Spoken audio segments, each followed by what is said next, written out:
up guys, Justin here of Yugatech, and this yellow box right here is Realme's latest budget smartphone, the C3.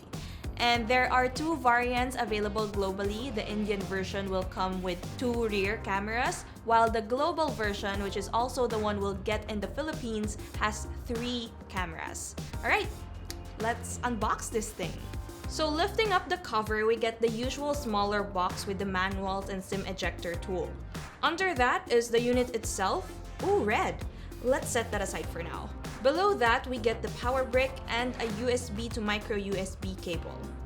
Well, now focusing on the phone itself, the Realme C3 sports a 6.5-inch display with a resolution of 1600 by 720. The side and top bezels are slim, but the chin, however, is noticeably thicker.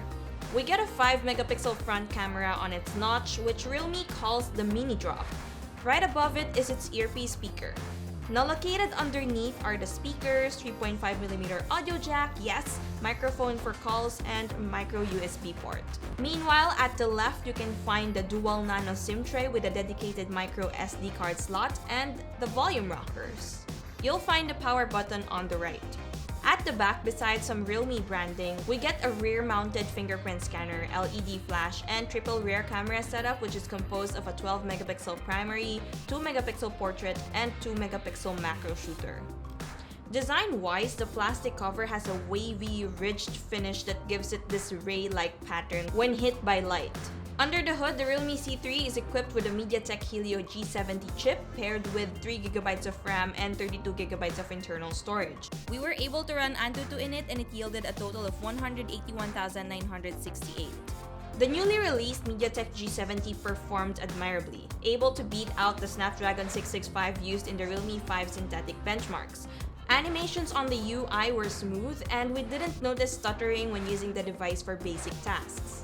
We'll report more on its performance and how well it handles games in our full review. We also took several sample shots with the Realme C3's cameras, and so far photos produced by the rear cameras have an ample amount of detail and sharpness when the lighting conditions are good. The colors, however, do seem a little muted. Shots with less than favorable lighting conditions introduce blur and noise too. For now, check out these sample shots.